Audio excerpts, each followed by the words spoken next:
Hello there, friends. Before we jump into it, if you like what we do here on cPDH.guide, the YouTube, and you want to support us in a free way, because, you know, that's what friends do, hit that like, hit that subscribe, even share the damn thing. All right, on to the show. Hello, you beautiful bastards out there. It's probably trademarked somewhere. Maybe. Let's don't mention their name.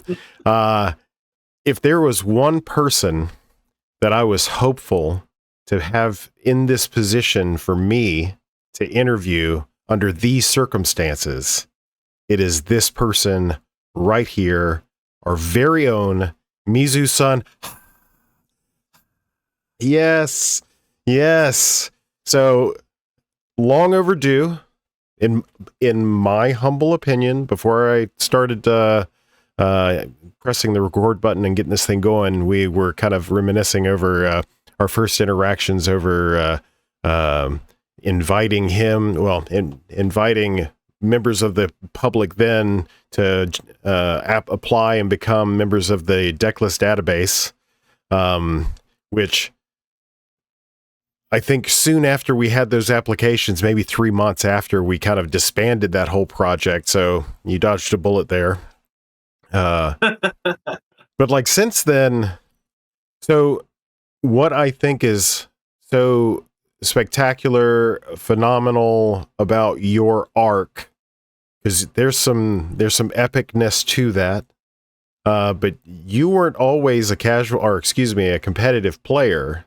You were self-admittedly somewhat casually leaning, doing that kind of stuff, and you've kind of built into this kind of thing. So let's, like Vincini said, let's take it back to the beginning. So your PDH journey begins where? It actually started when I saw the PDH Reddit threads and started looking at how those deck lists looked. And I was like, this feels more like how I want to play EDH and less of a completely separate format. And then that evolved into finding the PDH pals. As one does. Joining their streams. Joining the home base, followed by joining the pals. And then branching out once the tournament scene started into Sanctuary and Comic Connoisseurs. Right on. Yeah, so I don't forget, but it's most of the competitive folks who will probably, because this is largely targeted towards the more competitive audience, really don't recognize what a casual all-star you are. Like you've been integrated into those spheres. You're either like a Patreon member, or you are part of those. It's not even fan bases, because for some of those it's almost cult-like, where you have your own following. Your own following within the following of the cult kind of thing. So in the casual sphere, you are very much a known entity. Let me beat the hell out of this thing. Very much a known entity, and it's not that you're unknown in the competitive sphere, but like you were more well established in that. So just kind of like putting all of that into perspective. Now, so Comic Connoisseurs, I think we started playing. Hell, it might have even been the tryhards back then. I think that's when we started playing together occasionally. Well, I didn't get to actually start doing games online until probably about October last year. Oh. But I was one of those people that always... prolific, always in the chats. So, yeah. And whether it be deck building or talking about stupid stuff like, what should or should not be banned, hot takes regarding... Rhinos should be downshifted. So, man, it's only been October. Man. See, this is where the secret sauce is, I think. So, you get in, you start playing. So this would be Sanctuary then, for the most part. Yeah. Playing in the Sanctuary. as I recall, I don't remember you picking up very many meta lists in the beginning. I had a really hard time finding something I really wanted to play, Mm-hmm. and I still have a hard time with that. So my first deck that I built was Bastion Protector, which there's a nice video on a Lobbert's channel of Brian stomping me with the deck. And I'm and you know very well that I wanted to get into a lot of games but didn't have anything I wanted to play. Mm-hmm. So it was often, hey Mizu, do you want to play this deck real quick and see how it works? Yeah, here you go. Try Sure. this out. and quite often, you'd actually luck out a win or two playing some strange deck that you'd only played once or twice. So yeah. Usually some black mid-range pile. Okay, so we're getting in games. We're developing a flavor. Knowing you the way that I do, I could probably warrant that you probably still aren't settled on something that you really want to play. You might have an idea of a couple of things, but That's completely true. but there's probably nothing in your heart of hearts that you could go, this is my deck. So that's a nice segue. So for those of you who do not know, Common Cause 2, held by Alex Arnett from Trivial Encounters and Chris One More Game, they co-sponsor, co-produce a tournament, Common Cause. Word on the street, it's going to be held quarterly moving forward, but to be determined. I forgot where I was going with that. Yeah, so they had a tournament, and somebody placed first with a particular deck, Mono Blue, Scholar of the Ages. So how did we get from October playing Mono Black Trash Piles? That's not your words, that's mine. To playing Scholar of the some Ages. of those were your decks. Yes. You can describe them however you want to. So how did we get from there to here? Like, what was that process? So I went from playing mono black piles or black X piles into looking at the results from recent tournaments. Mm-hmm. The first one of which was Sanctuary 3. Mm-hmm. I saw the lists of Honus Polonus. He played Vol, Agent of the Shadow Thieves, and Chinaman's Malcolm Arden. Mm-hmm. Now, I got really into the cantrippy nature of both of those decks, where it was draw spell into draw spell into draw spell. Then I played an F&M event with Puzzle Box on Scholar, realized I had most of the cards for that, put it together last Monday before the tournament. I was like, well, I guess I'm playing this week. And probably just shuffled it like 3 times and was like, let's go! Did you have any opportunity to play it in the last week, either, or a few weeks, digitally or otherwise? Yeah, I got to play it 1 or 2 game nights in the Sanctuary in the Sanctuary Discord. Then Friday night before the tournament, when I finally locked in that was the deck I was going to bring, I took a look at Corkin's list, who was the original progenitor of Scholar of the Ages, as well as Mr. Bobby Beefine, the owner of Sanctuary PDH. Never heard of him. And me and him had a huge, long talk about card selection and card strategy. Choices. Yeah. Submitted my list. Didn't get another game in until till you needed to. Right. So big shout out to Mr. Bobby Beefine. I know because I see you there on a regular basis, at least a couple of times a week. I try to stop by there. I call it the Breakfast Club.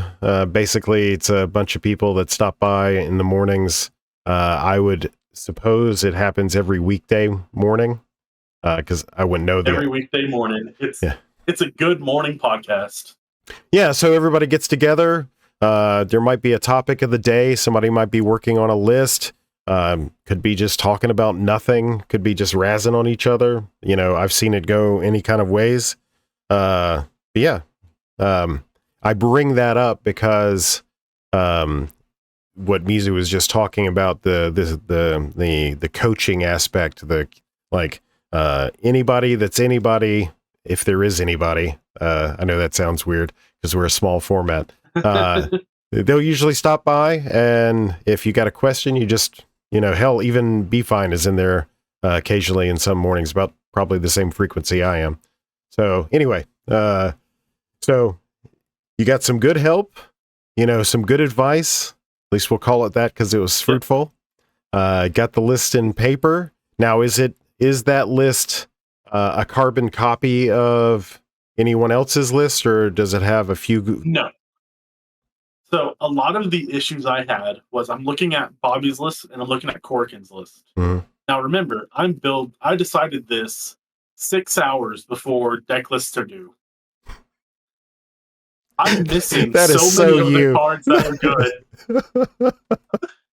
I'm sitting here going through their deck lists, and I'm like, well, I don't have a copy of this card. Let me see if I can find a replacement for it. Because I can't go out and buy cards.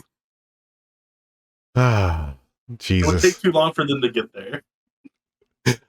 And then I'm talking to Bobby about this, and I'm like, hey, I don't have these cards, and I know that these are really important for the deck.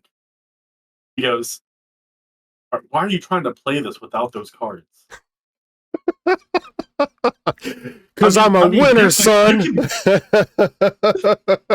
can do it. It just makes some of the other lines so much harder. Right.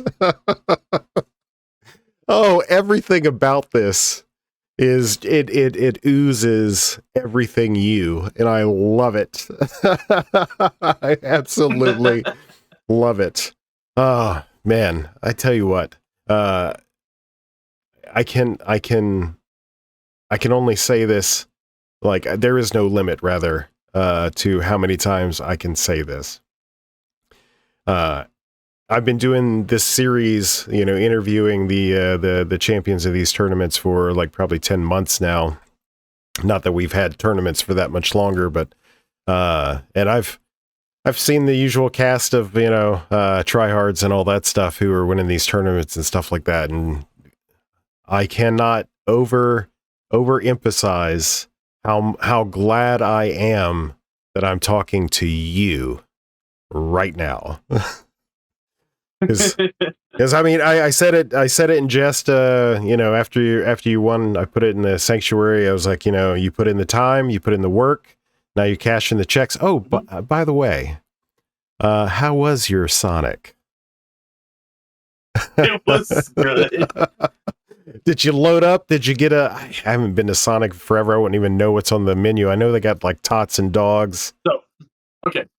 So the city that I live in is tiny.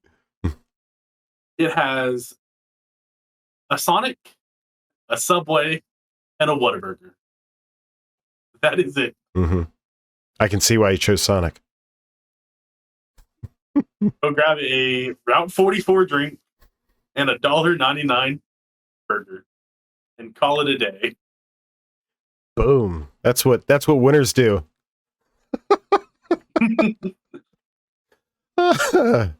Shit. Okay. So you make this so easy on me. Got some practice, but not a whole lot of practice. Put a deck together, but not like anybody's specific list. But basically, I wouldn't say a floor meta. I wouldn't do that to you. But essentially. Well, the good thing about Scholar is that you need like 4 cards, and then the rest of the deck can just. It's just velocity. Yeah. Is this a counter spell or is this a cantrip? Mm-hmm. Okay. So it's like, as long as you have High Tide and an untap source and a blink spell. So you had 4 total rounds on Saturday, finals being the Yes. 4th one. We never played, which was, only had 2 games. I didn't perform that well, but enough about me. I don't do that shit here. So in that first round, talking about something we talked about prior to the press record. So in that first round, what did that look like? What was your matchups? Who did you play against? Where were you positioned? So first round was seat 1 was previous Common Cause winner Obstinate Mhm. on Loyal Apprentice. Seat 2 was KD Combat Yep. running Kadira. Mhm. I was in seat 3, and right after me was a player named Brennan on Dalek Squadron. Yep. Oh, And yeah. I'm pretty sure is Papa Popper's exact list. Mm-hmm. Yeah, that was my round 2 that kind of sealed the deal for me. 3-pod. So you got an aggro list, a mid-range list, and what was the first one? Obstinate. What was Obstinate playing? Loyal Apprentice. A repeat of the first. He straight up ran it back, I think. Okay, so based on your seat, because this is something that's been near and dear to my heart here in the last couple of months. So based on your seat position, did you mulligan? Did you consider your like tell me, sitting down in that pod and looking at the pod composition, did any of that strike your brain? Like, okay, I got to consider XYZ, or you just let it ride, right? What'd you do? So I knew that I was going to be in a very aggressive pod. Mm-hmm. This is going to be a Loyal Apprentice that is going to put pressure on me early. This is a Kadira that's going to put pressure on me even. That'll bridge that gap from early into mid game. Mm-hmm. And then a Dalek Squadron that is going to also be putting pressure.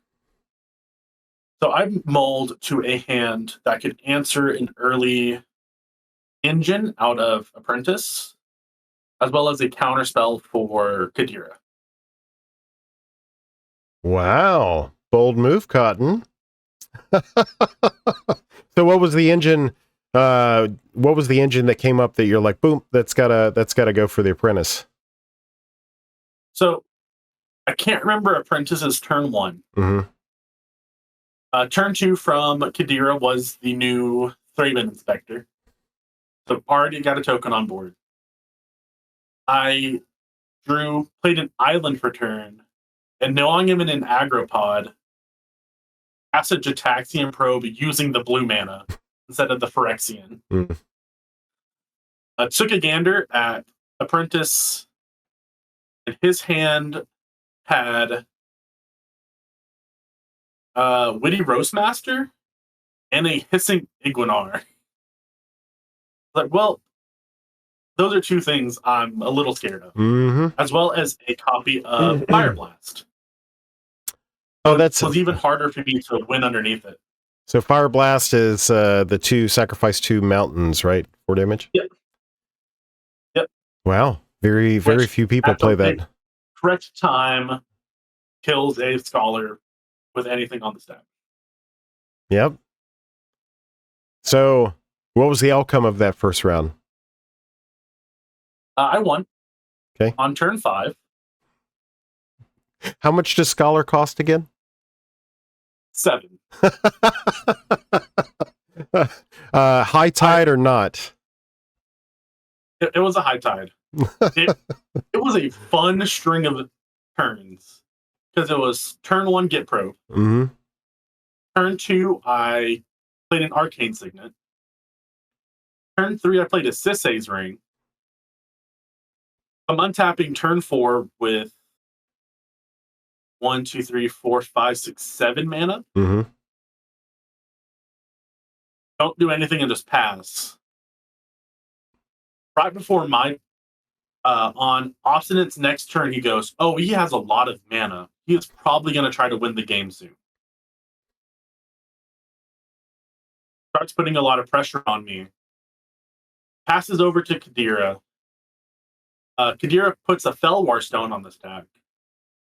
I pay 2 mana to Logic Knot, Mm-hmm. and then Arcane Denial my own Logic Knot to draw 3. One of those cards was High Tide. Pro move. Okay, so then you go to your turn, High Tide. And then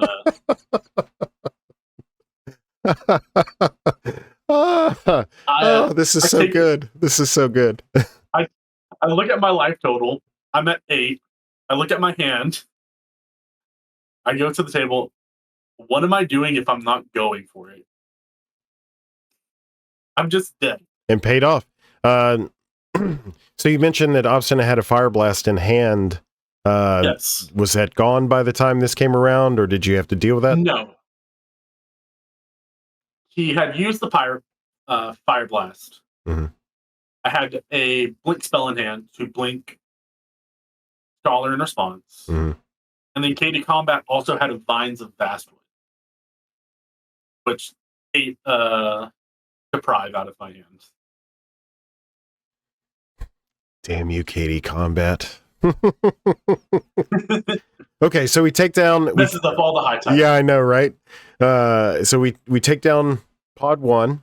Pod 2, what does that look like? So I was again in seat 3. Seat 1 was Jorb on Teshar combo. Yeah. Seat 2 was a Grey Merchant of Asphodel. Mm-hmm. Where? Really? I'm in seat. Yeah. It was a mid-range deck. It looks really cool. I'm in seat 3, and then I had Lobert in seat 4 on Sphinx Summoner. Fellow top 4. Yep. Triple combo pod. Yeah. So what was your mulligan strategy there? This one was about the same, where I really wanted an answer to anything that Eshar put out. Yep. Now, I also didn't know at the time that this Sphinx Summoner deck was a combo deck. Oh, because we were used to a mid-rangey, non-combo. Like a mid-range beatdown deck. And I had watched some of his round 1, because he was streaming. And he was winning with a cranial plating. So why would you think that it's a combo? Combo deck. I got the turn 1 peek, looked at his hand, saw a Mirror Retriever. Oh, that's just like a value artifact thing. And then the next turn, he transmutes a Drift of Phantasms for a Ashnod's Altar. I'm like, oh, this is a combo deck. Yep. So how did that play out? Did you said turn 5? Did you win turn 5 this time again? No, I think this one was turn 8. Teshar was really hard on mana. I think they kept like a 1-lander, but they had a bunch of gas out of it. Notably played a Robert went for like an Ashnod's Altar on his turn 4, turn 5 into Jorb trying to cast an Ashnod's Altar. I countered. And I was like, wait a minute, the entire table is now tapped out. Time to go. I have this nice High Tide I've been sitting on. Now, if there's any audio from that game, you were talking about how I win that game as I'm going through the combo lines, make sure I have enough mana from High Tide, and I actually lost count of what High Tide I was on. I was on, I think, the 3rd iteration of the loop, and making sure I had enough mana through each time. And I think Jorb was talking to me about it, and I go to recast it, and I'm like, wait, where am I at now? Which is why, that explains why you had talked about putting the High Tide counter. The High Tide counter. It all makes sense. It works even better because it's it was lobbered in the pod. That makes sense. I think it was turn 7, turn 8. Right on. Okay, so we take it down. You've got one loss in there. Is that this next round? Yes. Okay. It is It is all on me on that loss. Okay. Give me, you know the drill. Give me the pod. Tell me what you were thinking. How did it happen? Seat one was Ryan on TPI. Mm-hmm. Seat 2 was Aaron on Sir Conrad. I was in seat 3 again. And then Ank was on seat 4 on Gretchen. I had a 7 with 3 2-drop mana rocks, a merchant scroll, a high tide, I think a 2-drop cantrip, and a single island. Now, I'm gonna keep it. I draw a single island. I draw a single island. That hand is gas. There's a merchant scroll to go grab something. There's a high tide. There's 3 2-drop rocks. And then I don't draw the island until turn 4. And by that time, because Ryan has a TPI engine, and my life total's 11. Well, as it turns out, being 2-1 at that stage is pretty good. So you get drawn into the finals. It's Lobert, it's Ryan, and who else was there? Hank, yes, on Ernest. Oh no, on Gretchen. Gretchen. Yeah, I keep associating. It's hard to break that association. You know, he's kicked my teeth into that deck so many times. So, final pod. As I recall, you're in the first seat. Yes, the only time I wasn't in third seat. Yeah. So you're in first seat. Lobert's in second. Ryan's in third, and Ank is in fourth. Now, if circling back to those sanctuary coffee club, discussions and stuff like that. I know that we've talked about the importance of seat 1 when it comes to combo.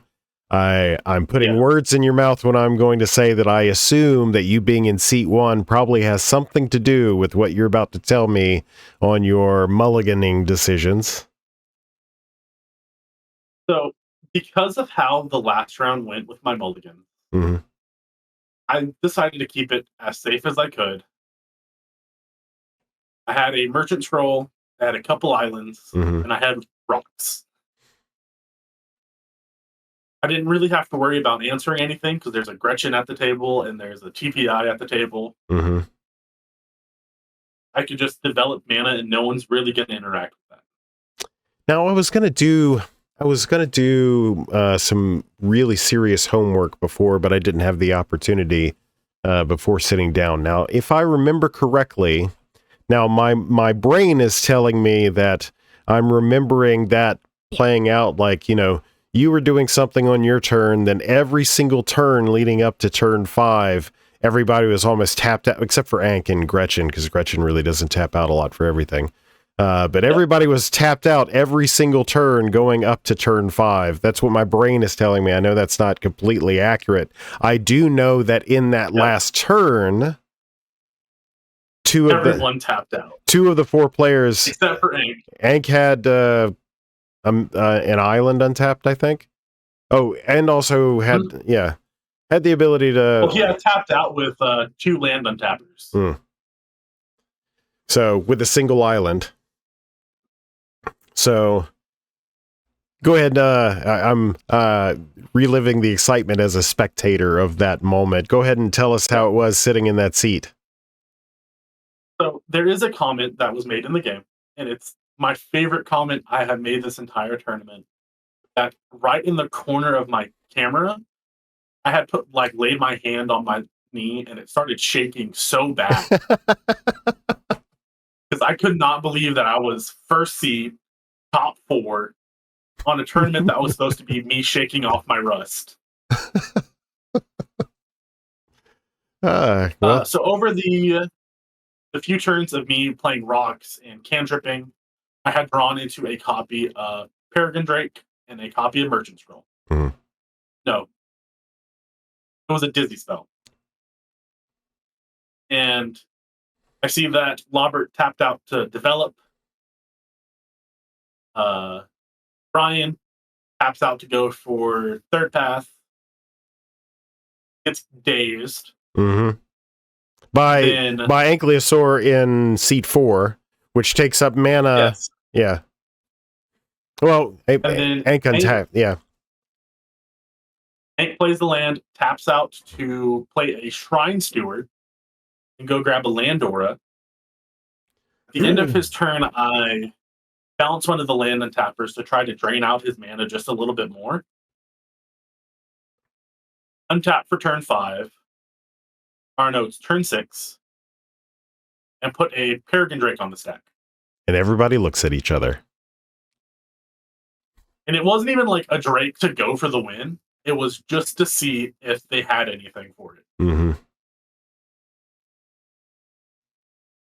And it turns out they didn't. Well, getting feedback from a few people in the pod. They had interaction in hand. They just didn't have any mana. But we'll circle back to that. We'll circle back to that in a second. Go ahead. Then transmute, Dizzy Spell, grab High Tide. And then they have the conversation about when to bounce or when to use the boomerang. And the whole time they're having this conversation, I have one card in hand. And it is the counter spell I top decked for turn.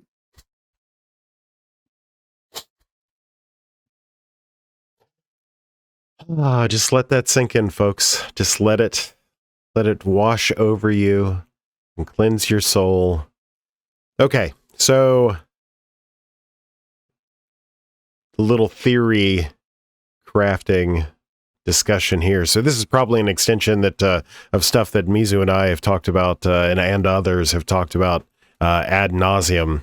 Him sitting in that first seat, watching everybody in that critical turn or critical series of turns for that deck, which would be 4, 5, 6, for that particular combo deck, and they're like, I'm just going to tap out in these critical turns.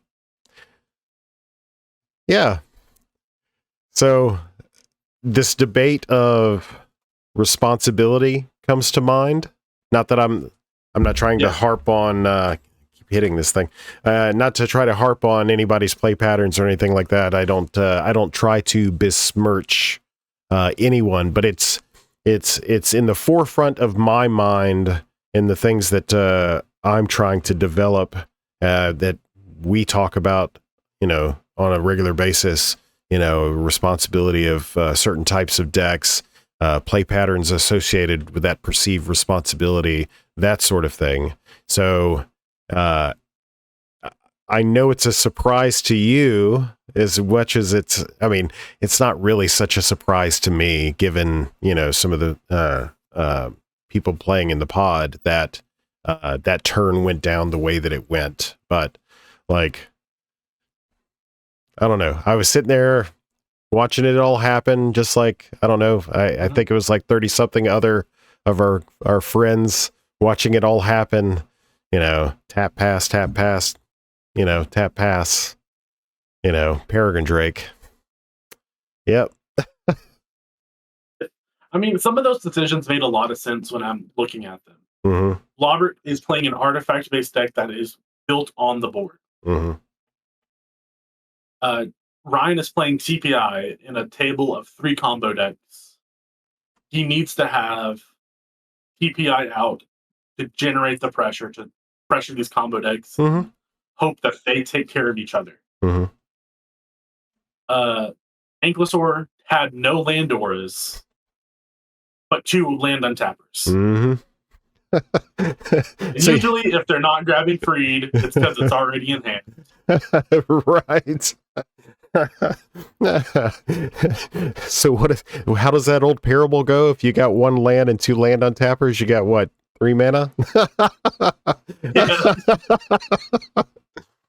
No, I mean once again, not trying to besmirch any other players. You're correct in the fact that we don't know what was in their hand at the time. We kind of see what they're trying to do and developing and that sort of thing. you got a little, the early removal of TPI, which wasn't even targeted, it was an edict. So It was an edict. Yeah, the edict that Lobert played got rid of Gretchen and TPI, which, from Lobert's perspective, he was probably trying to get the TPI off the battlefield and didn't give two hoops about Gretchen. Turn 2 Gretchen is always fodder. Yeah, so probably trying to get the TPI off the battlefield. Ryan trying to redeploy, which he only played TPI. It was 4 mana, and I think that's all he had. Yeah. He had missed a land drop or two, and he goes Lotus Petal, sack the Lotus Petal to cast TPI into the days. Ooh, that's rough. That is rough. So that is curious. I wonder if that was Ankylosaur's plan too, was to just keep that TPI engine off, which okay, so now that we're talking through it, okay, a lot of that does make sense. Like, the only way that Brian wins that game is with TPI and a pinger. And he already had the pinger. Mm-hmm. So for you... Because none of the combo decks are going to put life total pressure. Right. And I don't think that Brian's variant is a combo variant. No, it's just pure mid-range. Pure mid-range. And he made a lot of... we talked a lot in this last week leading up to the tournament. He's like asking me about this card, this card, this card, and I'm giving my feedback on it. And I saw that he actually upped his removal suite, by at least a couple of cards. So I know a lot of that combo, portion of the meta was on his brain leading up to it. So yeah. So turn 5, you had the Dizzy spell in hand, so you Peregrine Drake Dizzy spelled to High Tide. Yep. And you had how much mana left over? I had to cast High Tide with an island. Had 4 islands after that to tap for 8 with a Displace in hand. So you had Xaxes for Scholar and Displace.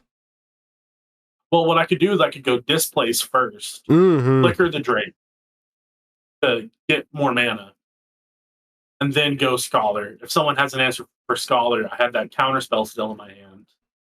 See, that's pro play stuff right there. Because Clay would have just put out the Scholar and run my mana instead of ritualing, Yeah. Okay. I'm a weird combo player. I'm always way too scared to go for it. And so this is my event that I was like, okay, we're going to try to, if I think I have it, just send it. Yeah. And you did really make them happy. You did really well. Like, not that you need my being impressed, but I was impressed with the way that you worked yourself through. Because I mean, it's not overly complicated, but it's not an easy thing to do, to try to work yourself through how much mana you're going to have, especially with these high tide loops. So you did a really good job navigating that. Especially when we talk about peripheral issues like slow play and things of that nature. You weren't really in the tank all that much, so you had some really good ideas of like where you were going and how you were going to get there. So now that was actually an issue in round 2 with me feeling like I was taking too long, because I had to full on manual do it. It was one of those times where if I make a single wrong step, I messed up all of my mana. And so I'm like, I'm so sorry that I have to play it this way. I'm just trying to get to a part where I can loop it. Right on. Okay, so what I'm hearing, so looking at the rounds that you played, they all had one thing in common. High Tide. High Tide is a great card. So how dependent. So this is where we kind of pivot and start talking about, like, if you were playing against this deck. So, we talk about the rounds, how you perceive the pods, what your mulliganing decisions were, your thought processes, how you played all of that out. So that talks from a player's perspective about how they're operating the deck. And then we're going to flip that. And if you were playing against the deck, how would you attack it? So the first thing about the deck is that it is very weak to pressure. Mhm. It doesn't put up blockers. It runs a couple pieces of bounce to like stop the pressure from coming in sometimes, but you have to find it. And it's also very fragile with the commander. Mhm. Getting Scholar countered is so rough because you've already invested 7 mana into her. Mhm. Now you have to invest 9. If she resolves and you can grab back High Tide and then they kill her before you can blink her, it's no big deal because you'll add back High Tide. But getting her countered, it's the worst. Okay. So counter spells on the stack on the front end are a good way to attack it, which kind of spells trouble for non-blue decks. So for those non-blue decks, is there a way to interact with it meaningfully? Can you kill it with its ability on the stack? Does any of that matter? What are your thoughts on that? So killing it with its ability on the stack delays it mostly by a turn. Mhm. Because if you go High Tide into casting Scholar, and they put that Scholar ability on the stack targeting whatever they're going to target, most of the time, at least the first Scholar cast, if you're going for the win, Mhm. it's going to be High Tide and a flicker or a draw or a counter spell. Mhm. So they're gearing up for their next attempt if you kill it on the stack. Right on. And I guess But conversely, killing it with a blink spell targeting it is Mhm. really good because they don't get the blink spell back. Mhm. But the big deal is if you are going to kill it while it triggers on the stack, have the pressure to close the game out, to kill the Scholar player right after. Oh, because Don't give them another chance to do it again. the likelihood of them just going second attempt. And I suppose the third option, so we have counterspell via the stack, we have removal with however that situation is layered, and then we also have like Fairy Macabre, and but of course you're not gonna attempt with a relic, in play. Yeah. So, but in the event that we forget about a relic because it's buried under something or what have you, relic. But Fairy Macabre Yeah, is. Graveyard does. Graveyard Hate murders the deck too. So this would be Because just anything like the green enchantment artifact removal spell, Return to Nature. So that's a good yeah, hidden one. White has another one that does the because same thing. there's a couple of really key spells, Mm-hmm. but the big thing is that you want to have whatever Graveyard Hate you're using Mm-hmm. be at instant speed. Right on. And I suppose without Peregrine Drake, you can load up the High Tide on a Mystic Sanctuary, but because you can. Well, most of the time that I was going through the loops with it, your big one is Ghostly Flicker because you can Ghostly Flicker a land and Scholar and generate enough mana that way with enough High Tides. And then the way that won me the second round was Snap. Just going, I'm going to snap an opponent's creature, blink, Scholar, generate mana, and continuing that loop. Sorry, just having a little tasty beverage here. You're good. A Right on. big deal of Scholar is making sure that the Scholar player is dead before they have a chance to go for it. So dead before they can go for it. In the event that they attempt and fail, The second attempt is already loaded in the barrel, ready to go. Yep. So, basically, prime enemy number one thereafter, and then ways to attack it on the stack, with abilities, already laden and very macabre. Right on.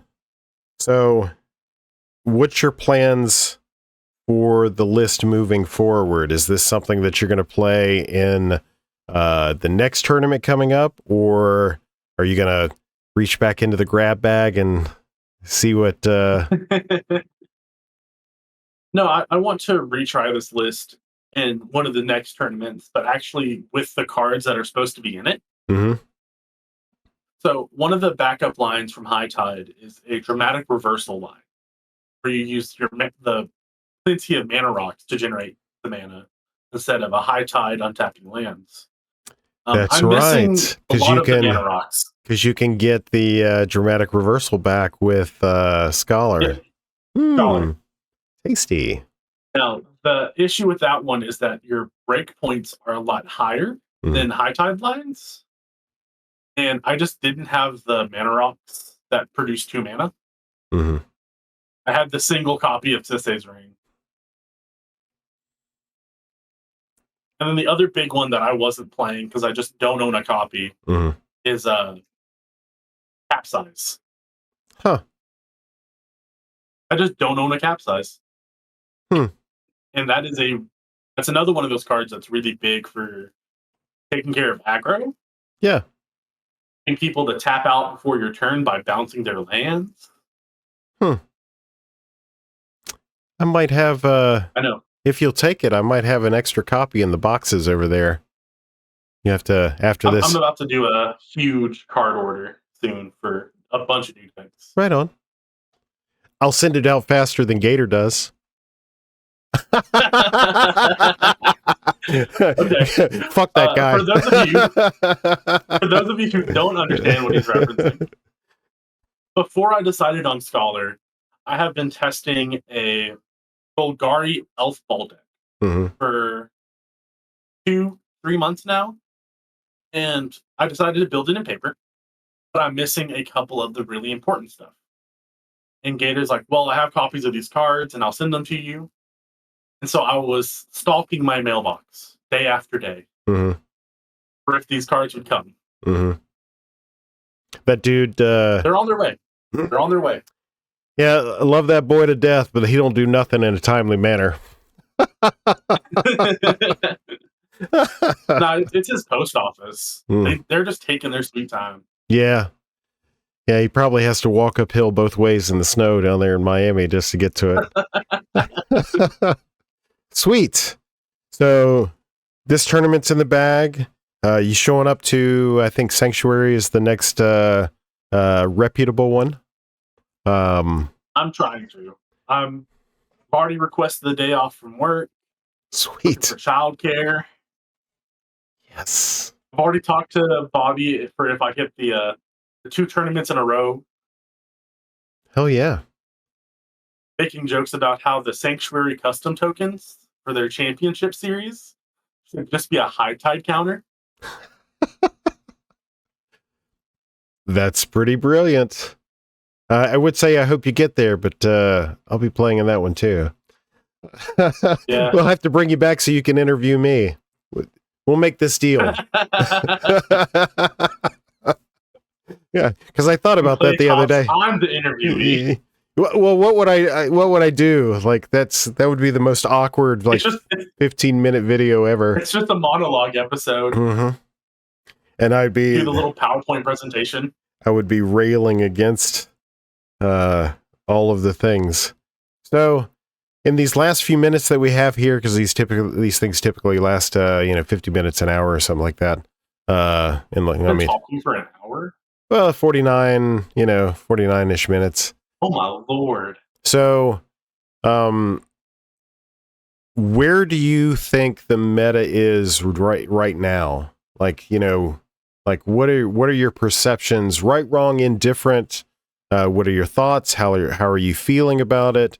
Is there anybody doing anything that you think is eye-worthy or, notable or anything like that? Like, what's your take? So the big thing I noticed was the prevalence of Sir Conrad and mono black control. Whether it's in open play or in tournament play, there's this player called Clay who plays Sir Conrad all the time. he's There's not a he's not very good at it from what I understand. there's another player who's been there's 2 or 3 players that have been jamming Sir Conrad. Mhm. Our favorite Midwesterner is jamming Cryptrats. Mm. So being in a rotating thing where mono black control is starting to become such a big deal, learning to try to not play into the board is becoming really, really hard, And it's especially for decks like Malcolm Kedis or Abdel. Of those decks really struggle to not commit pieces that don't just die to every single edict. mhm. And that's the game plan that myself and other people are pushing right now is, why not flood the board with edict and creature control type creatures? Because, and even then, like, what I find fascinating about these control variants, because we were originally starting to work on mid-range, but every time we try to focus on mid-range, we end up slipping off the sides and either going back to combo or to control. So instead of going back to combo, we stuck on the control route. But the idea was like, how uber freaking, like aggressive can we get with these combo decks? Because it was also thought, remember Carter from last year, it was also thought that a control list would take 90 plus minutes to win. Well, that's if you're reactively removing spells and stuff like that. But what if you flip it and start pushing? Proactively. Yeah. And those games are like 45, 50 minutes, So. But that's also why I really liked Scholar in a meta like that. Scholar, you're not going to play any creatures that are going to die to these edict effects. The only time you need to cast your commander is the turn you go for it. Mm-hmm. Or if it's a really, really grindy game, Mm-hmm. you don't mind casting Scholar more than once. So seeing, oh no, there's a Conrad at the table. Oh no. Yeah, that does make it kind of poopy because it makes the flips, not so good when you have, because I think you're only running in Scholar like 5, like 6. Yeah, like Archaeomancer, Peregrine Drake, Mocking Sprite, Academy Wall, and the Wind Riders Wizard. So 5 in total. Yeah. So I mean, no, 6 if you include Drift of Phantasms. So flip, nothing, flip, nothing, flip, nothing, flip, nothing. So that's really tough. Ooh, did we just predict the next stage? So if you remember the early combo control days where it was just, X number of creatures, like you're saying, but a whole bunch of like counter spells and stuff. Are we returning? Are we going back? Is that the way of the future? I mean, if it goes that way, then you just start playing, Gretchen. Over I'm Weavers over Tatiova. Yeah. Over Weavers over Tatiova. Yeah. Oh no, you need me to edict something? I guess I'll destroy this copy of Gretchen and recast it next time. Oh no. Shucks darn. But I do think that the prevalence and the growing of these mono black strategies, specifically Conrad, specifically Cryptrats, make it really hard for Abdel to get on its feet. Makes it hard for Malcolm Kedis to start generating anything. Helps to put a lot of pressure on the table in conjunction with a Dargo or a loyal subordinate. Yeah, I've seen some Abdel players get really frustrated at the current state of the meta because it's not like it was 6 months ago. when you can just kind of like cast, oh, I'm getting a value Abdel. No, you're not. You're paying 11 recasting that commander. So, well, and it's also like it's a lot harder for Abdel when they go Abdel make 4 tokens. The value are to put up blockers, and they're still losing life because of those blockers from Sir Conrad. mm-hmm. So I don't know. I still have hope. In fact, I'm still working on. I've got a mid-range pile over here. It's actually the converted rats that I'm kind of branching out in a different direction. I still have hope that something will come to fruition as far as like a true, I wouldn't even know how to explain a concurrently proactive, reactive list, because you gotta be able to do both.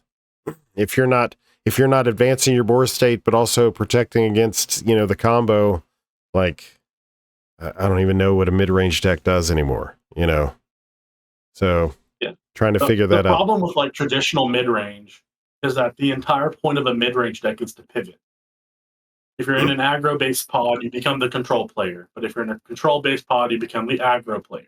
Mm-hmm. But that doesn't work in a format of, first off, you have 3 opponents. If you have an aggro player, a control player, and a combo player in that pod, you can't play all 3 roles at the same time. And on that point as well, I've been preaching this for the last like 6 months, so forgive me if I get up at my lectern and preach again. This is not a 12-turn format anymore.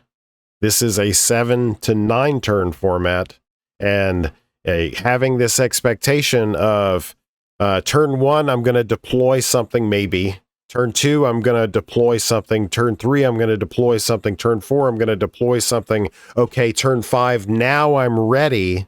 Like, bruh, you're 2 turns too late. Mm-hmm.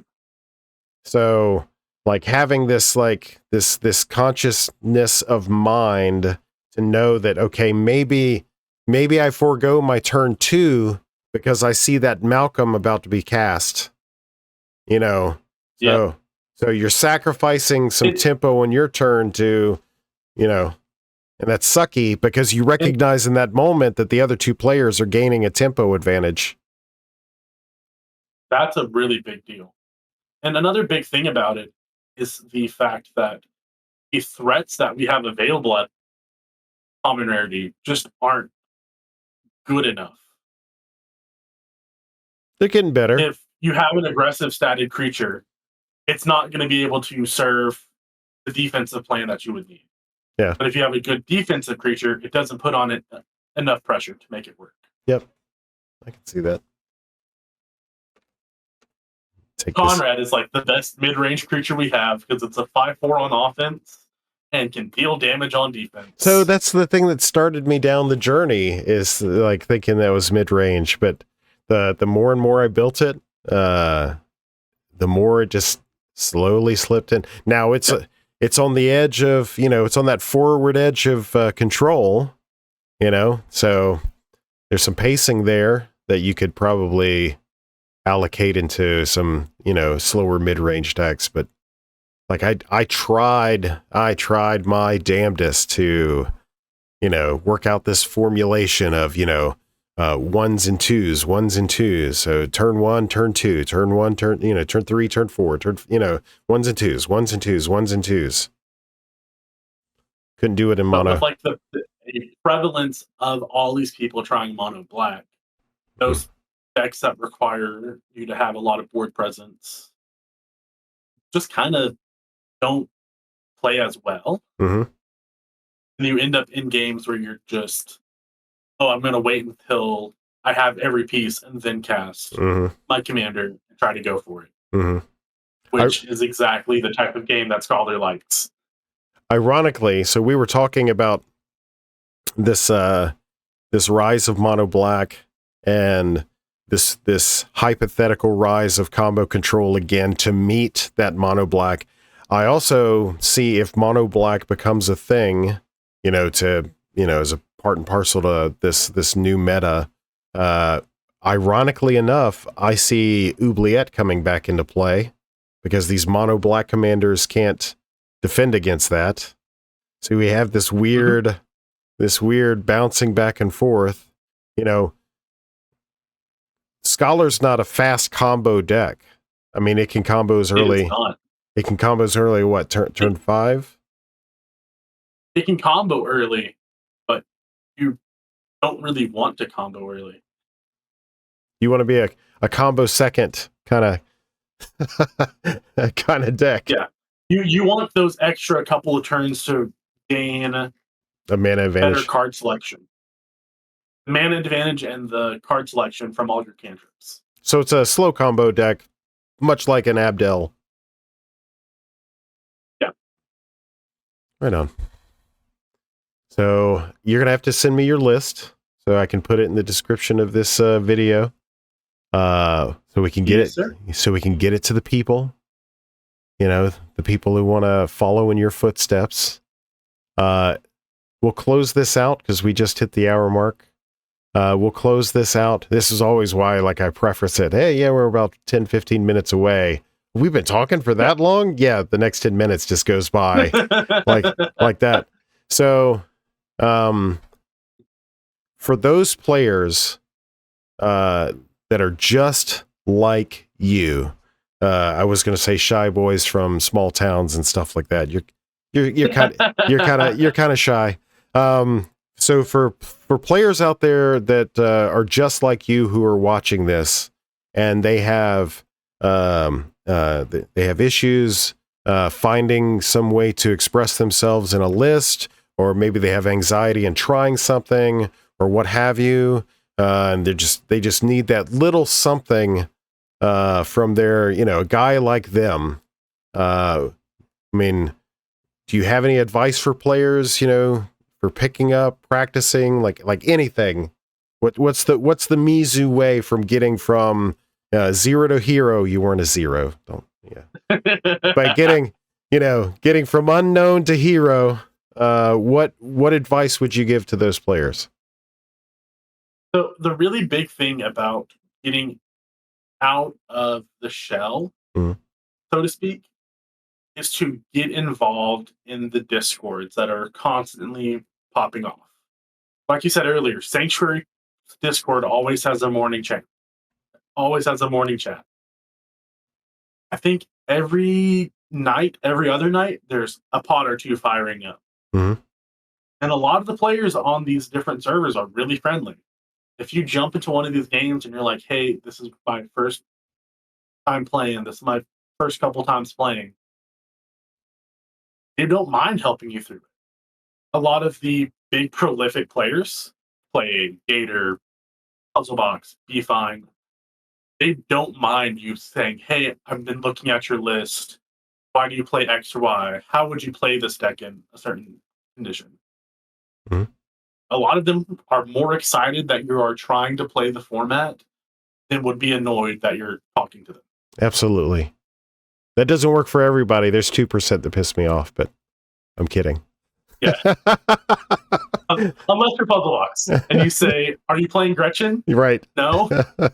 Aggro Extra doesn't exist. Sweet. Yeah, Perfect. There's a ton of great resources for jumping into playing competitive. Mm-hmm. Especially this really cool website called cPDH.guide that can give you a bunch of different resources on great ways to jump and start into the format. Sweet. Man, look at that. You brought it back around again. Sweet. Okay. I know you're on Twitter or X or whatever the cool kids are calling it. Yep. You're I'm on Twitter at _Mizu_Sun. Boom. And that's pretty much it. And then you're in the Discords. Sanctuary, cPDH Pod. I'm on the home base. OMG Christus. All over the place where PDH is found. Everywhere. Are you going to Chicago? I am not, unfortunately. Okay. Hopefully we can get you out to up for RIW. Right on. hopefully we'll be able to put out some information on RIW in Detroit coming up in another couple of months. Hopefully we can make that a repeat event. We had 44 players. Last year was the largest cPDH focused event to date. So hopefully we can match or exceed those expectations. Yeah, my FOMO last year was so bad.